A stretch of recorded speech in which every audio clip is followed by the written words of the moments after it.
Bienvenue sur IFC Sion TV. C'est le deuxième numéro de l'émission intitulée Le plan de Dieu pour la République démocratique du Congo. Je suis Roger Baka, évangéliste, ayant comme commission la restauration de valeurs spirituelles. Je salue toute la communauté de la diaspora, je salue surtout particulièrement toute la communauté consciente que la République démocratique du Congo est un géant placé au centre de l'Afrique qui a pour objectif de pouvoir présider à la destinée de l'Afrique centrale et du bassin de l'Afrique centrale, influencer l'Afrique et impacter dans le monde. Je salue tous les chrétiens qui sentent qu'ils ont en eux une certaine responsabilité de pouvoir faire avancer le Congo dans l'histoire de l'humanité.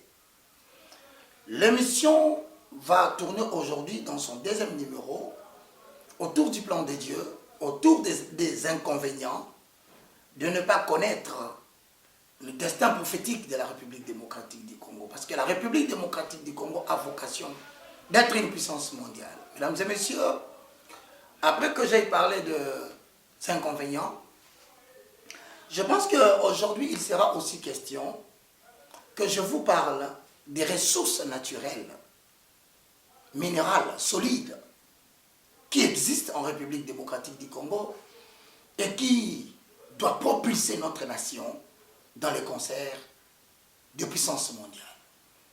J'ai dit à l'Église de prêter attention à ce message parce que je crois et je confesse que nous avons une génération que Dieu est en train de préparer. Voilà pourquoi j'insiste que Dieu veut réaliser pendant toute cette période, d'ailleurs très proche, il veut révéler au peuple du monde, je dis même le monde entier, des choses qu'il compte faire pour la République démocratique du Congo pour nous faire sortir définitivement, mesdames et messieurs, de l'impasse que nous sommes en train de connaître. Nous allons évoquer, je voulais dire, les éléments qui nous mettent dans l'impasse. Je salue la classe politique aujourd'hui qui existe et je salue les efforts combien louables que vous faites pour que puisse germer un nouveau Congo. Mais je pense que politiquement, toutes les démarches ont démontré leurs limites. Voilà pourquoi l'Église, à travers le moindre Roger Baka, parle au peuple, parle aux autorités, parle à la diaspora pour leur dire il y a lieu d'espérer pour un Congo nouveau. Mesdames et messieurs, le plan de Dieu peut être défini comme le projet de Dieu ou les choses Dieu compte faire pour une nation en vue de son bonheur. Un bonheur longtemps attendu jusqu'à ce que les gens disent un pays scandalement béni sur le plan géologique, mais vit une pauvreté extrême. Donc Dieu pense que demain, les richesses de la République démocratique du Congo peuvent profiter pour que le Congolais puisse vivre dans le bonheur. Je rappelle qu'aucun homme n'a le monopole de prétendre faire ce que Dieu compte faire. Et donc je rejette toute idée selon laquelle il existerait un homme politique qui sera capable de nous faire sortir définitivement de l'impasse. Donc je rejette cette affirmation et donc je dis, seul le manufacturier qui connaît le secret de son produit qu'il a fabriqué. La RDC pris comme un homme, donc a une mission, et la RDC pris comme une personne humaine a une vocation. Alors plusieurs nous dirigent, plusieurs prétendent dans leurs ambitions de présider, de diriger, d'exercer le leadership du peuple congolais. Mes frères et sœurs dans le Seigneur, qui ignorent le plan prophétique de Dieu, par conséquent, des fois, ils marchent à contre-courant de la volonté de Dieu. Moi, je crois et je confesse que dans les jours qui viennent, le peuple doit ouvrir les yeux. Je suis étonné de voir des chrétiens qui courent derrière des partis politiques, qui créent des clivages politiques, qui menacent l'unité nationale. Je suis désolé de voir des chrétiens qui vont prendre des cartes des partis politiques, qui nous divisent davantage, qui créent des émeutes, des divisions parmi le peuple, je crois que le salut du Congo ne viendra pas par un homme politique. Voilà pourquoi je continue à dire, bien-aimés dans le Seigneur, que si vous nous suivez, je voudrais quand même aujourd'hui amorcer un élément important pour que vous sachiez qu'il y a eu des hommes qui ont fait des choses qui ont épaté tout le monde. Écoutez-moi cette histoire. En janvier 1960, les colonisateurs avaient fait sortir une idée stratégique et singulière.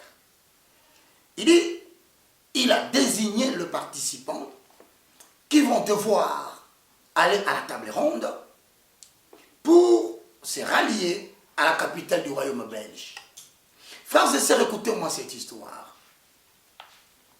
Alors que dans la date du 30 juin, qui est retenue comme le grand événement, cette date devra être précédée par des élections législatives et présidentielles. Qu'est-ce qui va se passer? Mesdames et messieurs, pendant que le cortège du roi belge, sous les applaudissements d'un grand public, avec des flashs de photographes, il va sortir pendant ce moment-là un homme habillé en costume arboré, jolie cravate. Il sort brusquement de la foule et cet homme se dirige vers la voiture, découverte bien sûr, qui transporte Baudouin Ier sur Kassavobo. Qu'est-ce qui va se passer? Il y a dans les habits du roi ce qu'on appelle le symbole de l'autorité belge, suspendu à la ceinture du souverain. C'est le roi belge qui le porte et c'est lui qui l'emporte. D'une manière surprenante, un Congolais est sorti, il va arracher cet emblème et il fuit. Personne ne le dérange, on le protège, on le laisse partir. Ils ont parlé la même langue, ils ont parlé le même langage. C'était pour dire quoi? C'est une manière de montrer que le Congolais est devenu libre en cette fin de mois de juin 2060. Frère, il n'y a jamais de développement dans une nation si le peuple qui constitue cette nation ne parle pas la même langue et ne parle pas le même langage. L'homme blanc a étudié l'Afrique et il a compris que l'élément majeur, c'est de faire de leur mieux que les Congolais ne soient pas unis. Voilà l'unité, les mots y sortent. Mesdames et messieurs, le parti politique ne nous uniront jamais. Les églises, sous leur forme dénominationnelle, ne nous uniront jamais. Les ethnies telles que divisées, telles que répertoriées en République démocratique du Congo, ne peuvent jamais favoriser l'unité. Alors, nous commençons à travailler maintenant pour dire à ceux qui sont ailleurs et à ceux qui sont ici, la première des choses que nous devons chercher pour que le Congo soit sauvé, c'est que l'unité dans la même langue et dans le même langage doit être les maîtres mots de tout le monde. Frères et sœurs, le pays que nous avons dispose des ressources naturelles, minérales solides, que je veux bien expliquer, que l'homme blanc n'a jamais eu l'intention d'abandonner. Je vous ai parlé dernièrement du cuivre. Mais aujourd'hui, j'aimerais bien vous parler du cobalt. Cette nation dispose des ressources naturelles scandaleuses, bien aimées dans le Seigneur. Et l'Église s'arrête à louer, à chanter, alors que nos matières premières construisent l'Europe, bâtissent l'Amérique, qui n'a rien d'autre dans la tête que de garder sa mainmise sur les autorités qui ont l'ambition de diriger le Congo, mais qui n'en ont pas la vocation. Bien-aimés dans le Seigneur, la mission de la RDC est définie comme l'appel à la RDC à être une nation puissante. Bref, la vocation tirée du mot vocare de la République démocratique du Congo, c'est l'appel à l'action. Autrement dit, Congo a un rôle à jouer dans la fin des temps sur le plan ecclésiastique, sur le plan biblique, sur le plan politique, sur le plan international, je peux vous rassurer, la RDC a vocation d'une puissance mondiale. Mais le problème, avec qui? Ça partira de quelle tribu? De quelle province? À quelle période? Je vous assure, l'année 2023, c'était l'année prophétique de la présentation de la République démocratique du Congo au monde. Mais l'année 2024, c'est l'année de l'action, c'est l'année de la vocation. Les enjeux politiques les démontrent. Plusieurs commencent à avoir peur de l'implosion. Plusieurs commencent à avoir peur de l'explosion. Plusieurs commencent à avoir peur de la non-tenue des élections qui peut avoir des répercussions catastrophiques sur le plan programmation constitutionnelle. Je suis Roger Bakali moindre. Mais je me permets de parler à ces peuples que je crois, qui me suivent, que ce n'est pas un hasard. Vous avez un rôle à jouer dans l'avenir de la République démocratique du Congo. Et ce rôle-là, c'est maintenant. C'est demain, en 2024. La République démocratique du Congo, située au centre de l'Afrique, depuis l'année 1955, l'année où s'est tenue effectivement la conférence afro-asiatique, communément appelée la conférence des Bandouing, le Congo belge, RDC, avait produit 8507 tonnes de cobalt, soit 75% de la production mondiale. Je répète, en 1955, Congo belge, aujourd'hui la RDC, avait produit 8507 tonnes de cobalt, soit 75% de la production mondiale. Vous savez, en dépit des difficultés que connaissait la GECAMI, la RDC reste le premier pays, producteur du cobalt du monde. Je répète, du monde. Ces ressources sont estimées à la moitié des réserves mondiales et représentent un volume de 3 665 000 tonnes pour le cobalt dans le monde. L'or congolais, se présente sous 3 formes. Nous avons 3 formes d'or dans ces pays où on dit un pays de malédiction. Moi, j'ai changé de paradigme. Je dis un pays de bénédiction, mais dont le peuple ignore d'abord le destin prophétique. Voilà pourquoi nous vivons dans les malheurs et je vous montrerai les inconvénients d'ignorer le destin prophétique de votre nation. Mesdames et messieurs, nous avons la forme alluvionnaire, qui est la première forme. Nous avons la deuxième forme, qui est la forme élivionnaire. En fait, en filon et en inclusion dans les roches éruptives. L'or alluvionnaire est exploité de façon artisanale dans les rivières à travers tout le territoire national. Donc à travers tout le territoire national, l'or alluvionnaire est exploité. 2. L'or en filon, c'est le plus important. Il est exploité industriellement dans des parties septentrionales de notre pays national. La RDC est l'un des plus grands producteurs de l'or d'Afrique, voire même du monde. Mais on nous trompe, on nous dit que le pays n'a pas d'argent, qu'il n'y a pas de moyens, que le budget ne peut pas s'élever. Vous devez être au courant que les politiciens nous mentent. Frères et sœurs dans le Seigneur, nous avons le thym. C'est l'extrait de la cassitérite. Le thym est exploité essentiellement dans la province du Tanganyika, région de Manono. Au Maniema, dans le Kivu. Comme l'or, la cassitérite se présente sous forme alluvionnaire et élivionnaire et en filon. La RDC est également l'un des plus grands producteurs de thym d'Afrique, voire du monde. Retenez. Mais on nous dit que ce pays ne marche pas bien. Qu'il faudrait 10 ans, 20 ans. Frères, connaissez votre pays. Vous comprendrez pourquoi vous avez reçu un appel de Dieu pour aider ces pays à avancer. Si vous me suivez, ce n'est pas un hasard. C'est parce que vous êtes tiqué par l'idée de dire quand est-ce que le Congo sera sauvé. Et il faille bien qu'il y ait un homme congolais, chrétien, qui réveille les chrétiens pour leur dire nous ne sommes pas là pour acclamer les politiques.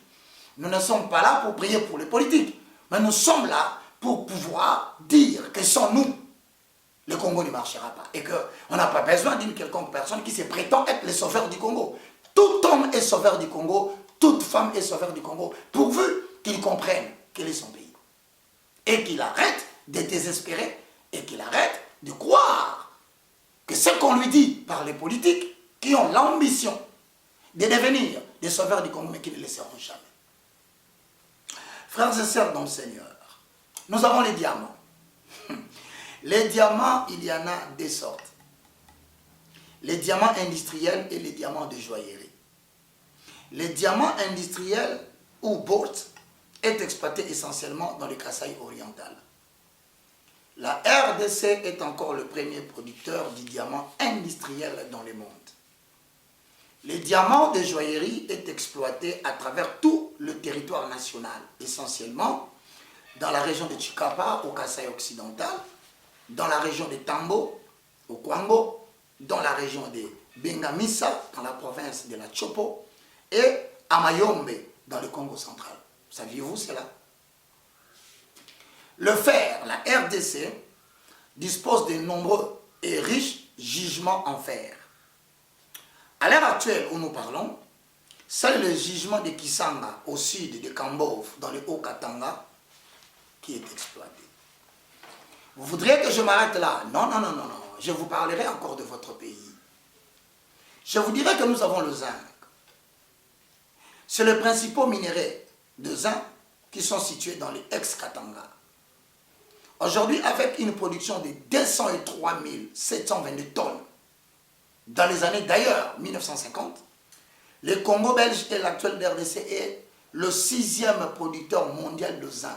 Mais le pays, on nous dit, on informe les chrétiens, allez au stade de prier pour votre pays, allez faire des séminaires, appelez des hommes de Dieu pour prier pour le Congo. Il ne s'agit pas de prier pour le Congo seulement, c'est de faire prendre conscience aux Congolais quel est leur pays et qu'ils ne peuvent en aucun cas sacrifier leur pays pour des intérêts mesquins. En 1999, la RDC produit 1126 tonnes. Les réserves mondiales sont estimées à 7 millions de tonnes. Mesdames et messieurs, le manganèse. Le manganèse, important gisement de manganèse à ciel ouvert, je dis bien, se trouve à Kisenge, au sud-ouest de la province de Lualaba, territoire de Dilolo, non loin de la frontière internationale commune de la RDC avec l'Angola. La production maximale de 329 tonnes, 529, a été atteinte depuis 1956. Nous sommes en 2023. La RDC était l'un des premiers producteurs de ces minéraux, très recherchés pour la production d'alliage ferreux.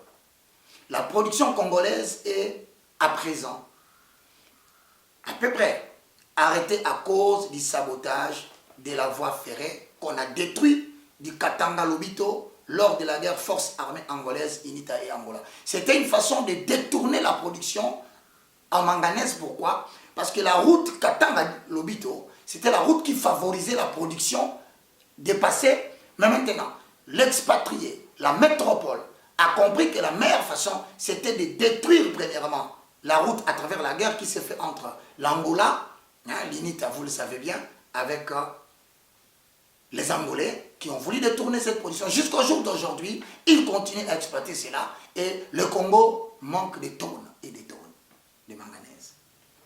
C'est la RDC dont je parle. L'uranium en République démocratique du Congo a une histoire. C'est l'uranium qui a été utilisé, n'oubliez pas, je le répète, c'est l'uranium congolais qui a été utilisé par les Américains, voulais-je dire, par la fabrication de la bombe atomique à Nagasaki et à Hiroshima, qui a mis fin à la Deuxième Guerre mondiale, mesdames et messieurs, de 40 à 45. La formule de la bombe a été trouvée par Albert Einstein, qui est juif, mais naturalisé américain, qu'ils ont volé encore une tête, mais la matière première qui a mis fin à la guerre mondiale en 40 à 45, c'est l'uranium congolais. Mesdames et messieurs, le gisement d'uranium de la RDC se trouve à Chinkolobwe, dans le Haut-Katanga, non loin de la ville de Likasi. Nous avons le dernier élément que j'aborde avant de passer aux inconvénients et vous montrer pourquoi nous souffrons. Malgré qu'il y a plusieurs églises qui naissent matin, midi, soir comme des champignons, des bars qui viennent conclure l'histoire de la prière par la boisson, on nous enivre, on détruit la société congolaise, on perverse et on bouleverse les valeurs pour que le chaos de la société permette à l'Occident de continuer son exploitation. Le cobalt, bien aimé, il s'agit du minerai tantal, colombite, en abrégé coltan. Le déjugement de ces minéraux se trouve principalement au Maniema, dans le Kivu. Frères et sœurs dans le Seigneur, malgré tout ceci, malgré tout ce que je suis en train de vous raconter, mais qu'est-ce qui fait que le Congo n'avance pas? Qu'est-ce qui fait qu'avec plusieurs autorités politiques intelligentes, brillants, docteurs, qui sont passés en République démocratique du Congo, la raison est simple. Dans la lutte du panafricanisme pour la libération de l'Africain, Kwame Nkrumah, lors de l'indépendance du Ghana, il a dit il faut que l'Afrique puisse s'approprier ses valeurs, mais bien sûr, en y intégrant quelques aspects exogènes. Il va demander à tous les Africains, il faut que l'Afrique puisse s'unir pour que nous puissions bénéficier de nos matières premières. Mais malheureusement, il fut éliminé rapidement parce que cette idée ne plaît pas à la métropole. Voici les inconvénients pour un peuple d'ignorer et de négliger son destin prophétique. Notez que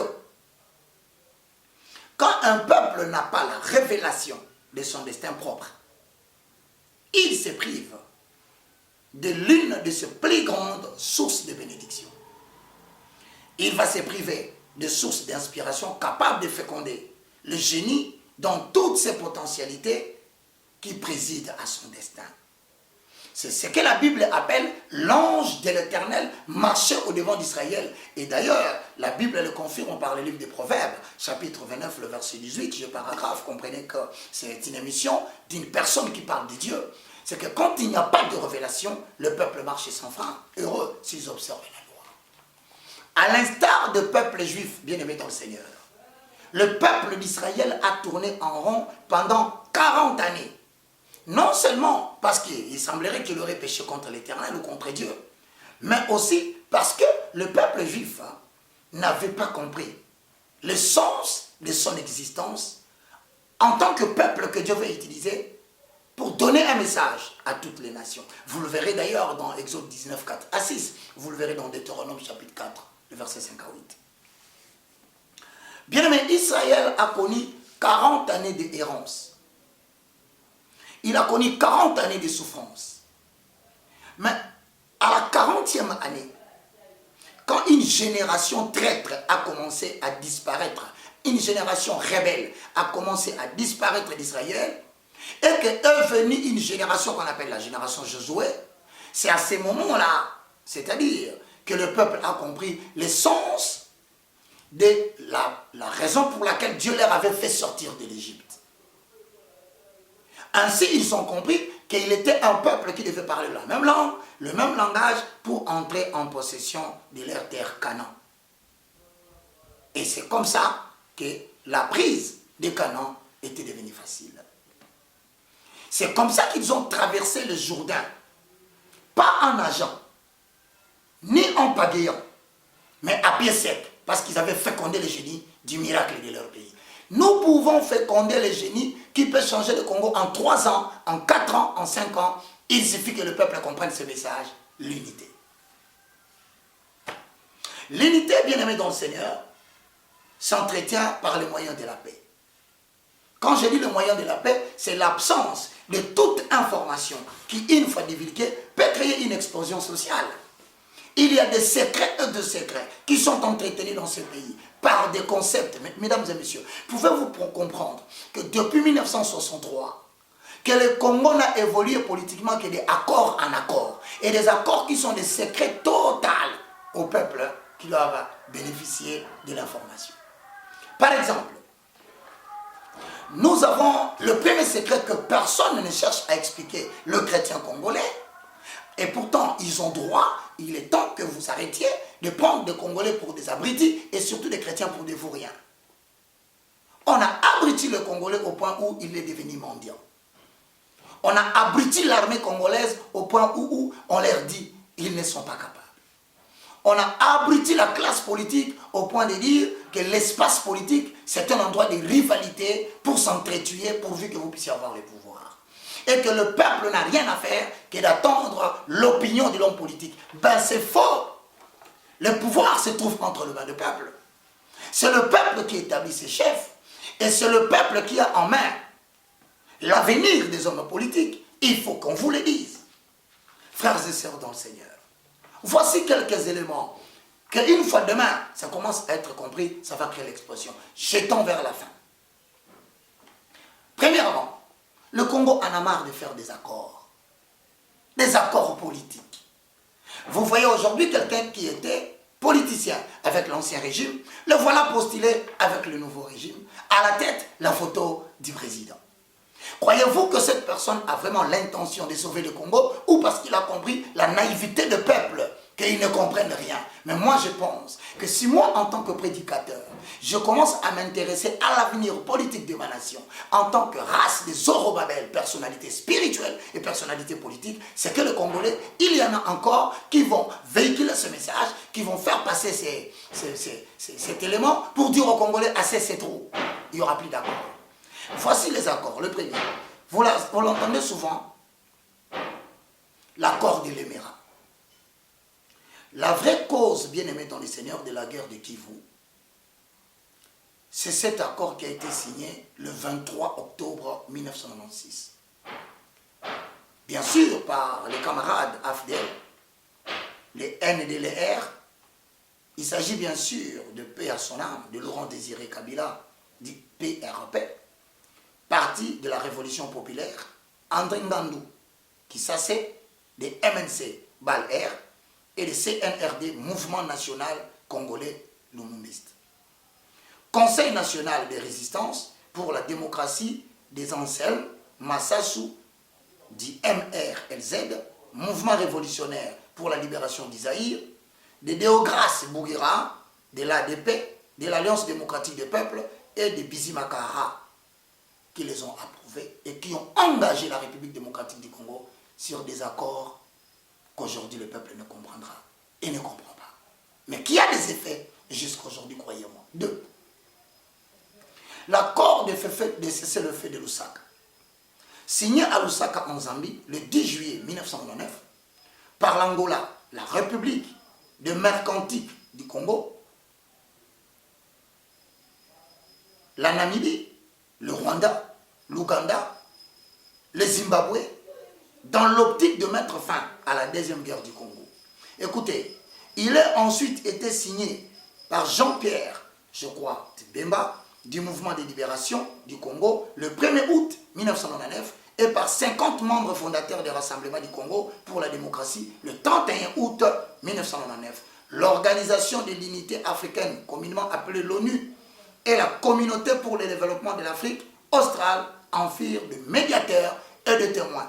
Accord qui doit être bien expliqué parce que cela a des conséquences politiques sur la gouvernance de la République démocratique du Congo. Et même si nous allons faire des élections, nous serons en 2024, ça aura toujours des effets. 3. L'accord global et inclusif sur la transition de Sun City. Peut-être c'est ce qu'on prépare dans les jours à venir, qu'un autre accord nous prépare un gouvernement de transition. Bien aimé, ne le tolérez pas, c'est votre avenir, c'est vos 10 ans, c'est vos 20 ans, c'est vos 30 ans qui vont encore partir par des gens qui se sont organisés, une poignée d'hommes, mais qui ont pris en otage toute une république. Pourquoi? Parce que le pays ne combat pas l'ignorance.